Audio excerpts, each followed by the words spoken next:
오늘 하나님의 말씀은 열왕기상 8장 22절로 30절 단락입니다. 솔로몬의 기도 첫 번째입니다.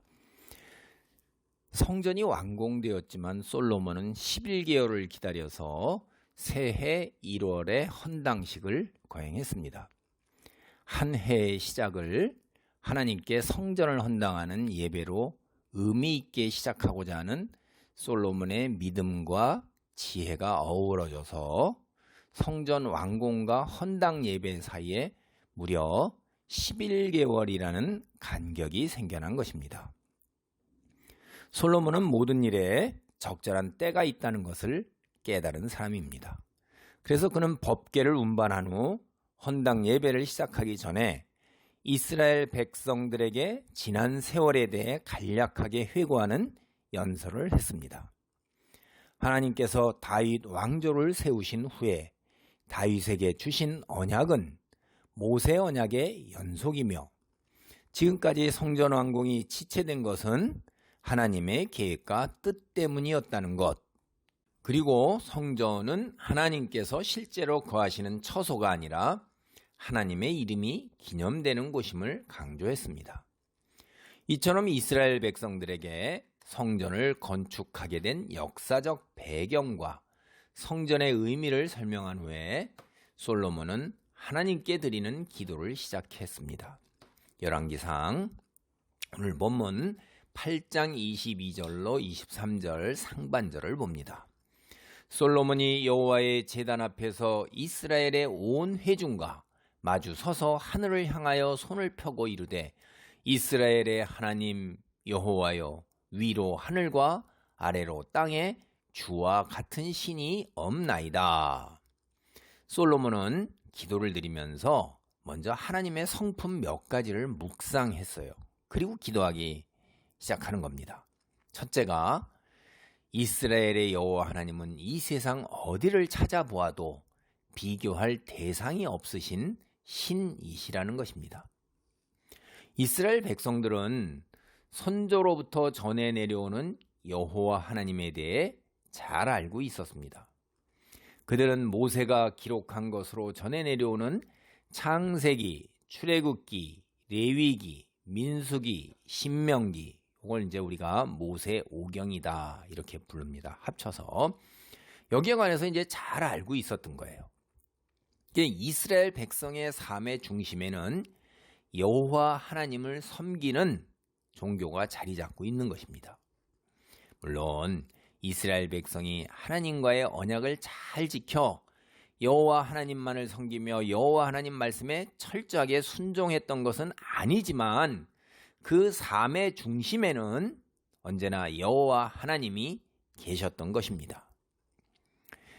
네, 그래서 이스라엘 백성은 모세오경을 통해서 여호와 하나님이 어떤 분이시라는 걸 잘 알아요. 그리고 자신들의 정체성, 여호와 하나님을 떠나서 존재할 수 없다는 것도 아주 익히 잘 알고 있었던 것입니다. 그렇지만 주변 이방신들에 대한 유혹을 이기지 못해서 여호와 하나님과 이방의 우상신을 함께 섬기는 행태를 보였던 것입니다. 완전히 여호와 하나님을 저버리고 이방의 우상신만을 섬기는 이방 사람들하고는 조금 다른 형태죠. 그러니까 혼합된 형태. 혼합. 그래서 이거를 이제 성경은 이제 음란하다 이렇게 표현을 하고 있는 거예요. 어찌되었든 솔로몬 역시 여호와 하나님이 온 세상을 창조하신 분이며 동시에 창조하신 세상을 계속해서 관리하고 운영하고 통치하시는 분이라는 것을 너무나도 잘 알고 있었던 것입니다.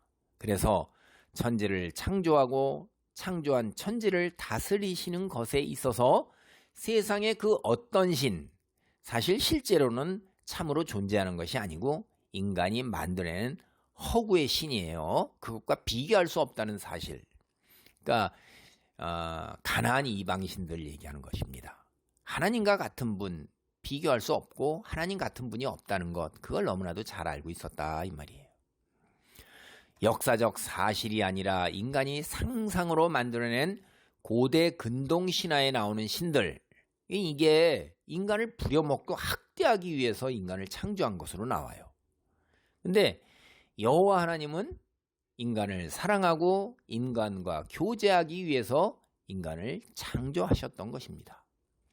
만일 하나님께서 인간을 부려먹기 위해 창조하셨다면 천지창조에서 가장 먼저 인간을 창조하셨을 거예요. 그러니까 첫날에 인간을 창조해서 그때부터 이후에 이어지는 창조의 인간을 부려먹었을 거다 이겁니다. 근데 여러분이 창세기를 읽어보세요. 창세기를 보면 하나님께서는 인간을 가장 늦게 창조하세요.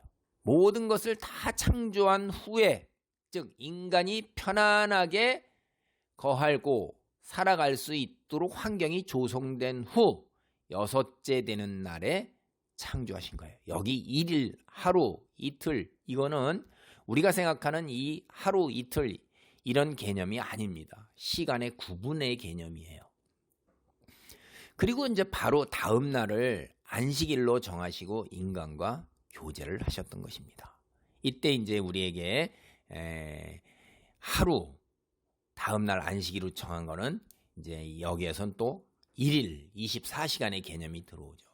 그래서 여기서 첫째 날, 둘째 날, 셋째 날 이렇게 하는 것도 우리가 하루라고 생각을 할 수도 있지만 보통은 그거를 그렇게 시간적 구분을 그렇게 안 하고 여기에 이제 안식일을 만들 때 인간이 안식을 할 수 있도록 도입하는 걸 창조하시고 쉬었다 하는 그 개념으로 이제 이야기를 하고 있습니다. 고대 근동의 신화들과 성경, 유대교와 기독교는 인간론에서 어마어마한 차이를 보이는 거예요. 능력이면 능력, 인품이면 인품 등 모든 면에 있어서 여호와 하나님 같으신 분이 없는 겁니다. 그래서 솔로몬은 기도를 시작하면서 단순히 교리를 중얼거리며 반복하는 것이 아닙니다. 솔로몬이 하나님이 어떤 분이신가에 대해 깊이 묵상한 결과가 지금 본문의 기도로 나오고 있는 것입니다. 이스라엘의 왕으로서 하나님에 대해 자신이 깨달은 바를 감격과 감동에 겨워 이스라엘 백성들 앞에 공개적으로 큰 소리로 기도를 하고 있는 것입니다. 앞으로 성경을 보면 솔로몬은 세월이 흘러가면서 여호와 하나님에 대한 믿음을 잃어버립니다. 즉 마음이 세상을 향해 기울어 가요. 그래서 믿음의 관점에서 볼 때는 타락하는 겁니다. 그러나 지금 이 순간만큼은 진심으로 정성을 다해 진실한 기도를 드리고 있는 것입니다.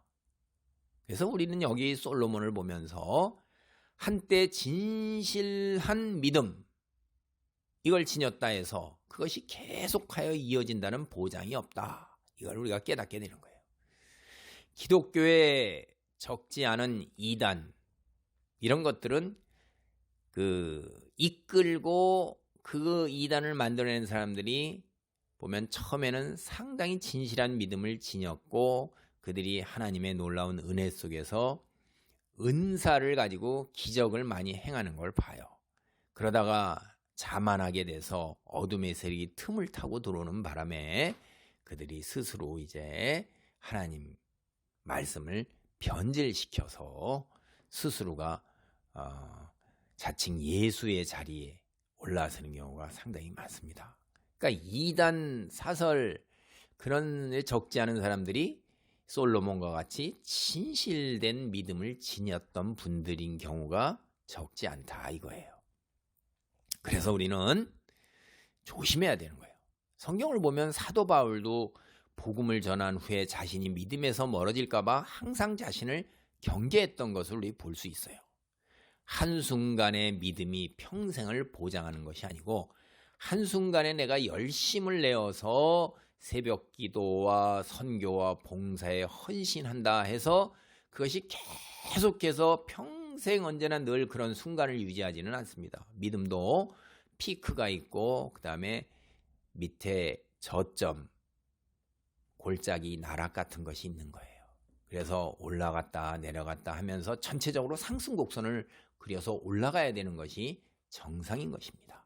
그래서 한순간에 높이 올라간 고점이라고 해서 나의 믿음이 상당히 굉장히 성숙하고 높은 믿음이다. 교만하지 않고 이렇게 자만하지 않도록 늘 경계하고 조심해야 돼요. 믿음은 나날이 성장해야 되는 것인데 그 중에 이제 사이클처럼 올라갔다 내려갔다 하는 것, 있다 하는 것, 그리고 하나님 앞에 서는 날까지 긴장의 끈을 놓지 말고 정신을 차려야 되고 세상 유혹에 빠지지 않도록 경계해야 합니다. 특히 이 사탄이 예수님께 내게 절하면 온 천하 왕국 내 눈에 보이는 모든 것을 주겠다, 이런 권세와 명효에 이런 거에 우리가 빠지기 쉬워요. 그리고 또 유혹하는 것이 뭐냐면 음식, 그러니까 세상에 먹을 재물, 이런 걸로 또 온갖 탐욕, 재물 이런 걸로 유혹하는데 거기에 또 넘어가기가 쉽습니다. 조심하셔야 돼요. 두 번째는 이제 이스라엘 여호와 하나님은 언약을 반드시 지키시는 분이라는 그런 하나님의 성품을 묵상했어요. 그게 열왕기상 8장 23절 하반절입니다. 주께서는 온 마음으로 주의 앞에서 행하는 종들에게 언약을 지키시고 은혜를 베푸시나이다. 하나님께서는요, 거짓 혹은 빈말로 약속하시는 경우가 없어요. 일단 한번 약속하시면 반드시 지키시는 분이 있는 거예요. 그거 우리가 성경을 통해서 늘 알 수 있어요. 구약 성경 내내 다 그 역사예요. 하나님께서 약속을 이행하시는 것 또한 이건 인간에 대한 배려예요. 우리 인간은 어떻게 생각해요? 그때그때 달라요. 약속을 했더라도, 문서로 찍고 도장을 찍었더라도, 피로 혈맹을 맺었더라도 자기에게 불리한 상황이 오면 형편이 달라졌다 이거예요. 그래서 요새 한때 유행했던 말이 그때그때 달라요 그러잖아요. 신실함이 없고 일관됨이 없는 거예요. 인간은 믿을 수가 없는 것입니다. 그래서 하나님도 약속을 형편에 따라 변경할 수가 있는 건데 그러지 않으신다 이 말이에요. 그건 뭐예요? 인간에 대한 배려와 은혜인 것입니다. 솔로몬이 하나님은 언약을 지키시는 분이라고 고백할 때 그는 선조들과 그들 시대 이후에 하나님께서 약속하시고 이루어주신 모든 것을 떠올렸을 것입니다. 아브라함, 이삭, 야곱에게 약속하시고 그 약속을 그대로 이루신 것을 기억했을 것입니다. 성경을 잘 알고 있거든요. 야곱에게 하신 약속대로 이스라엘이 한 민족을 이루도록 축복하셨고 또 이스라엘을 애굽 땅에서 인도하여 내셨습니다. 모세를 중보자로 하여 시내산에서 언약을 맺고 이스라엘 백성들을 가나안 땅에 정착하게 하셨습니다. 여호수아의 인도로 가나안 땅에 정착한 이스라엘 백성들은 사사시대를 거쳐 마침내 가나안 땅의 이방 나라들과 마찬가지로 인건왕을 앞세워 이스라엘 국가를 세우게 된 거예요. 하나님의 신실한 언약 이행, 바로 그것이 오늘 솔로몬 자신이 왕위에 올라 지금 성전을 건축하고 헌당 예배를 드리며 기도를 하게 되기까지 이른 거예요, 이게. 그래서 솔로몬은 감동과 감격이 커워서 이스라엘의 여호와 하나님께서는 반드시 언약을 지키시는 분이라고 기도하고 있는 것입니다. 셋째, 이스라엘의 여호와 하나님께서는 다윗과의 약속도 지키셨다는 거예요. 열왕기상 8장 24절입니다. 주께서 주의 종 내 아버지 다윗에게 하신 말씀을 지키사 주의 입으로 말씀하신 것을 손으로 이루심이 오늘과 같으니이다. 우리가 아는 바처럼 다윗의 삶은 하나님의 은혜의 연속이었어요. 다윗은요, 오늘날 우리로 치면 이제 초등학교 시절이죠. 소년 목동 시절, 하나님의 은혜를 그때부터 벌써 입었어요. 그가 블레셋의 거인이었던 골리앗을 쳐 죽인 것도 하나님의 은혜였던 겁니다. 사무엘상 17장 34절로 37절 상반절을 보겠습니다. 다윗이 사울에게 말하되 주의 종이 아버지의 양을 지킬 때에 사자나 곰이 와서 양떼에서 새끼를 물어가면 내가 따라가서 그것을 치고 그 입에서 새끼를 건져내었고 그것이 일어나 나를 해하고자 하면 내가 그 수염을 잡고 그것을 쳐 죽였나이다. 주의 종이 사자와 곰도 쳤은즉 살아계시는 하나님의 군대를 모욕한 이 할례받지 않은 블레셋 사람 이리이까 그가 그 짐승의 하나와 같이 되리이다. 또 다윗이 이르되 여호와께서 나를 사자의 발톱과 곰의 발톱에서 건져내셨은즉 나를 이 블레셋 사람의 손에서도 건져내시리이다. 이후에 하나님께서는 사무엘을 통해 다윗을 이스라엘의 왕으로 세우셨습니다. 무슨 얘기냐면 목동 시절 이후에를 얘기하는 거예요. 목동 시절 이후에 이제 또 이런 일들이 있던 이후에 하나님께서 사무엘을 통해서 다윗을 이스라엘의 왕으로 세우셨는데, 사실 실제로 다윗이 왕이 되기까지는 7년 정도 사울에게 쫓겨 광야에서 도피 생활을 하게 됩니다. 이 시절이 다윗에게 참으로 고통스러운 시절이었죠. 그래서 사무엘서나 혹은 시편을 보면 다윗의 그런 자꾸 고통을 느끼고 힘들어하는 그런 정황이 나오고 있어요. 그러나 다윗은 도망자로서 생명을 가늠하기조차 어려운, 즉 힘들고 고통스러운 고난의 시절에서도 하나님의 풍성한 은혜를 체험했던 것입니다. 그는 생존이 어려운 황량한 광야에서 여호와 하나님만을 의지하고 순종하는 생활을 통해 하나님의 풍성한 은혜를 체험하였어요. 그리고 이를 토대로 해서 하나님 말씀을 따라 살아가는 법을 체득하였던 것입니다. 그런데 우리는 성경을 보면 이스라엘은 40년 광야 생활을 하면서 광야에서 여호와 하나님의 불기둥과 구름기둥과 만나, 또 메추라기와 같은 불뱀과 같은 놀라운 기적, 인도와 보호 속에서 순종하는 생활을 온전하게 이뤄내지 못했어요. 다윗은 상당한 성공을 거둔 거예요. 광야 생활 7년 생활에서. 이 똑같은 광야의 경험이 순종이냐 실패냐, 이게 참 이런 거를 뭐라고 얘기하기가 참 어렵습니다. 광야 생활을 다 겪었다고 해서 다 순종의 놀라운 성장의 은혜로 나아가는 것도 아니라 하는 것 우리는 알 수가 있어요. 이스라엘은 그 이후에 사사시대와 멸망하기까지도 계속해서 다윗과 같은 이런 순종의 경지에 이르지 못한 것을 우리가 봅니다. 오늘날도 그래요. 제가 경험한 목사님들 중에 불치병에 걸려서 하나님의 은혜로 회복을 하고, 사모도 그러고, 그러면 하나님의 놀라운 그 은혜 속에서 신앙이 성장할 것 같은데, 여전히 세상 속에서 자신의 탐욕과 자신의 안위를 먼저 추구하는 거예요. 그 죽음의 순간에서 되돌려서 하나님의 놀라운 은혜를 체험했는데도 그래요. 그래서 사람은 그 사람마다 다 다르구나 하는 거를 참 제가 안타깝게 바라보게 됩니다.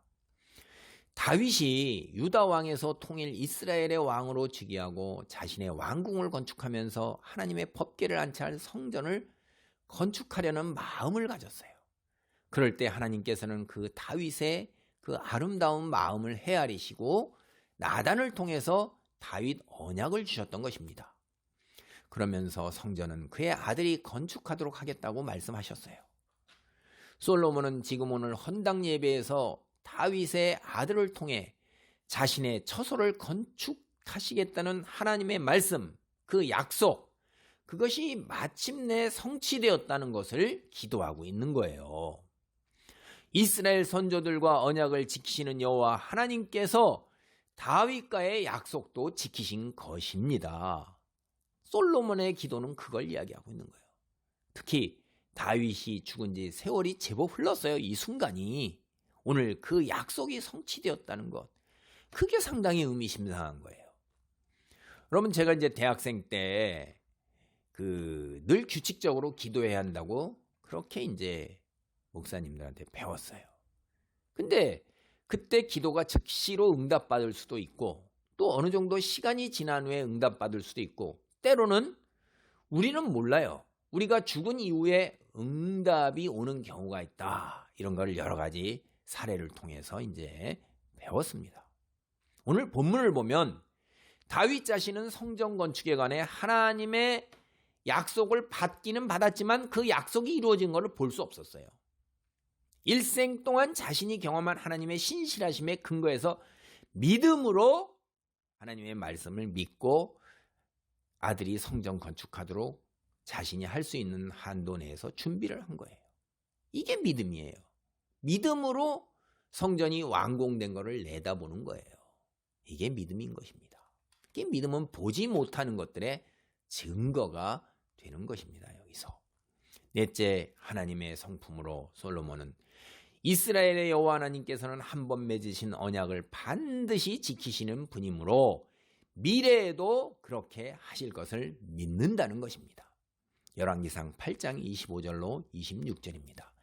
이스라엘의 하나님 여호와여, 주께서 주의 종 내 아버지 다윗에게 말씀하시기를 내 자손이 자기 길을 삼가서 네가 내 앞에서 행한 것 같이 내 앞에서 행하기만 하면 내게서 나서 이스라엘의 왕위에 앉을 사람이 내 앞에서 끊어지지 아니하리라 하셨사오니 이제 다윗을 위하여 그 하신 말씀을 지키시옵소서.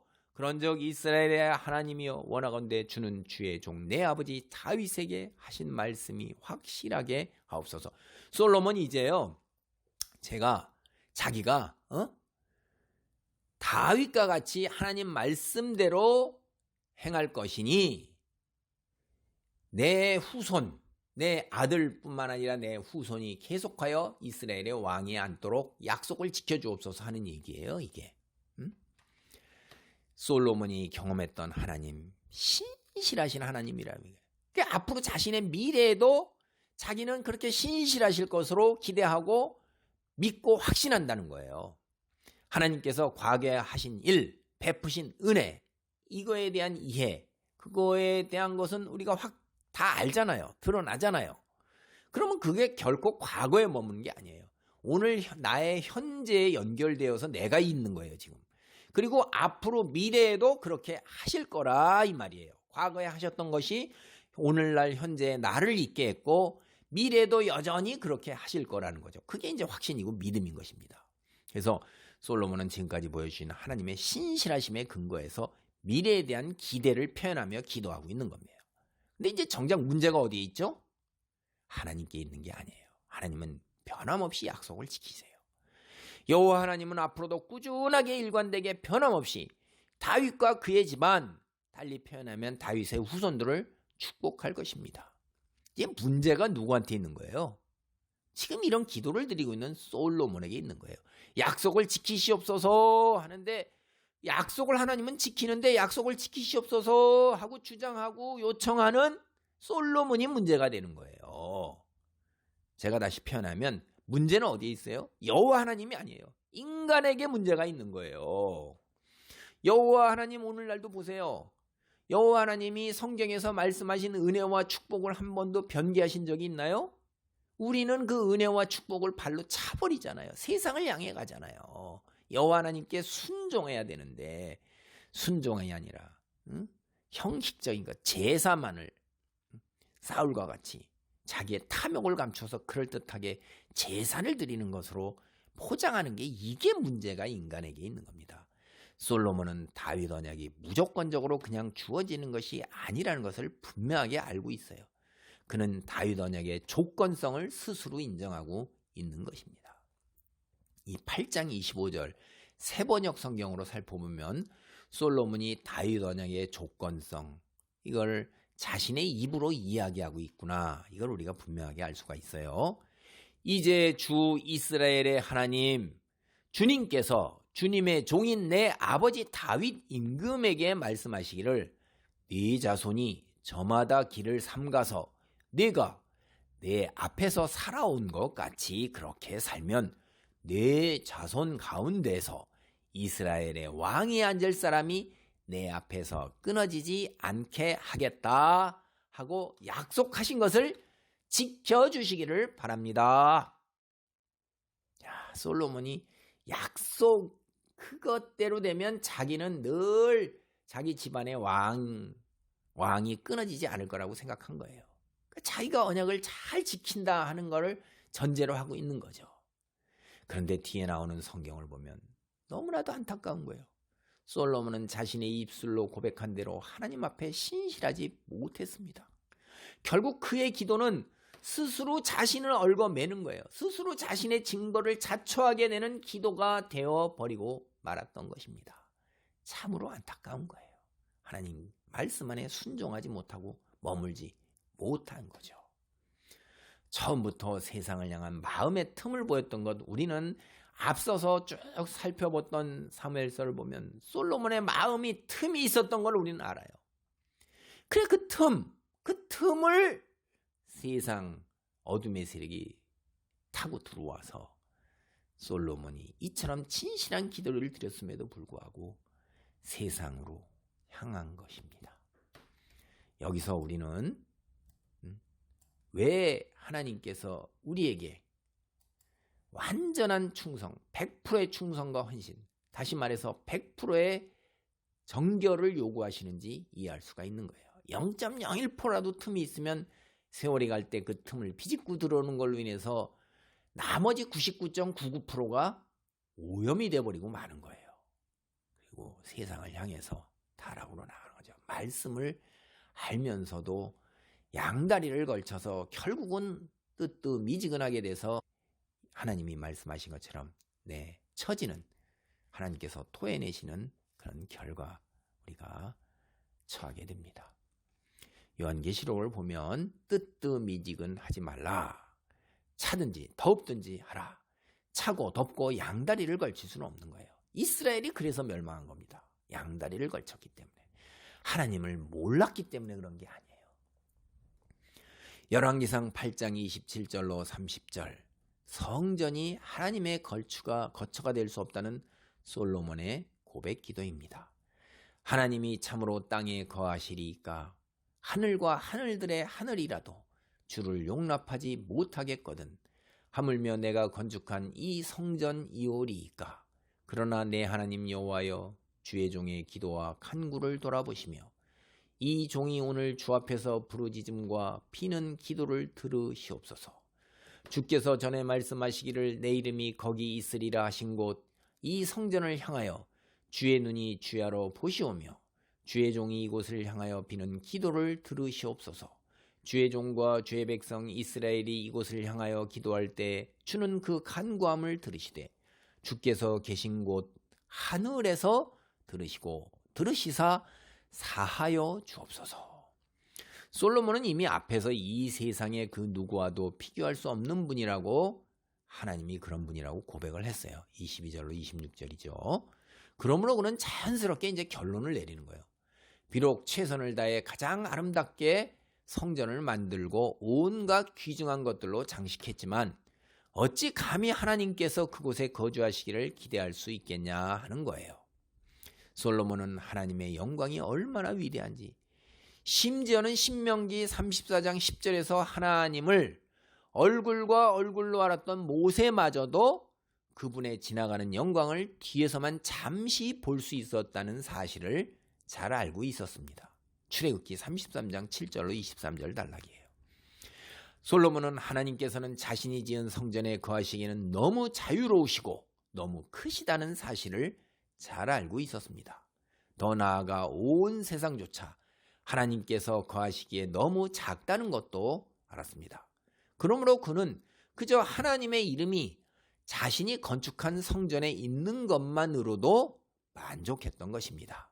하늘에 거하시는 하나님께서 자기 이름을 두신 곳에 눈을 두어 백성의 형편을 보살피시는 것만으로도 족하고 또 족하다 이렇게 생각했던 거예요.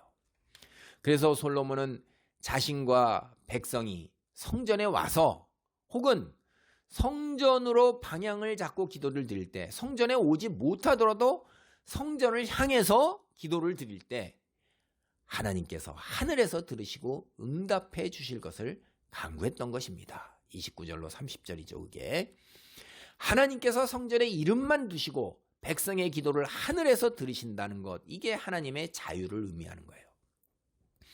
솔로몬은 성전이 결코 하나님의 자유와 이동성을 제한할 수 없다고 고백하는 것입니다.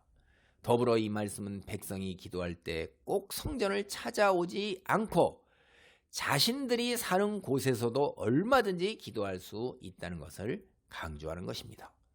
그러면 솔로몬은 무엇에 근거해서 하나님께서 자신이 간구하는 대로 이렇게 기도에 응답하실 것이라고 확신하고 있을까요? 4가지 정도 우리가 살펴볼 수 있습니다. 첫째, 솔로몬은 과거에 아브라함, 이삭, 야곱, 모세, 여호수아, 다윗 등에게 자신을 드러내셨음을 잘 알고 있어요. 그러므로 솔로몬이 하나님께 성전에 이스라엘의 여호와의 하나님의 이름을 두기를 간구하는 것, 이거 전혀 새로운 게 아니에요. 전혀 새로운 걸 요구하고 있는 게 아니에요. 이미 조상들에게 여러 차례, 심지어 최근에 자신의 아버지 다윗에게 하셨던 일을 다시 한번 해 주십사, 이렇게 간구하고 기도하는 거예요.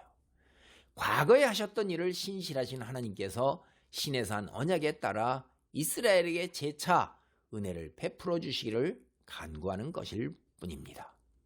둘째, 모세를 통해 주신 말씀에 의하면 하나님께서는 자신의 백성인 이스라엘과 국가적인 차원과 개인적인 차원에서 관계를 갖기를 원하신다는 것을 알고 기도하는 거예요.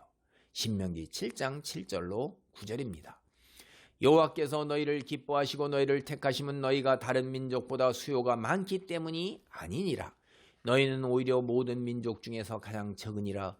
여호와께서 다만 너희를 사랑하심으로 말미암아 또는 너희의 조상들에게 하신 맹세를 지키려 하심으로 말미암아 자기의 권능의 손으로 너희를 인도하여 내시되 너희를 그 종되었던 집에서 애굽 왕 바로의 손에서 속량하셨나니 그런즉 너는 알라 오직 내 하나님 여호와는 하나님이시요 신실하신 하나님이시라. 그를 사랑하고 그의 계명을 지키는 자에게는 천대까지 그의 언약을 이행하시며 인애를 베푸시되. 여기에 어떻게 돼요? 이스라엘을 민족과 국가 차원에서 택하여 세우고 공동체 구성원 개인이 하나님을 사랑하고 계명을 지키시를 명하고 순종하는 개인에게 인애를 천대까지 베푸신다고 약속하는 거예요. 그러니까 여호와 하나님께서는 공동체 차원에서 전체도 관계를 맺으시면서 또 그 한 사람 한 사람까지도 개인적으로 관계를 맺기를 말씀하시는 거예요.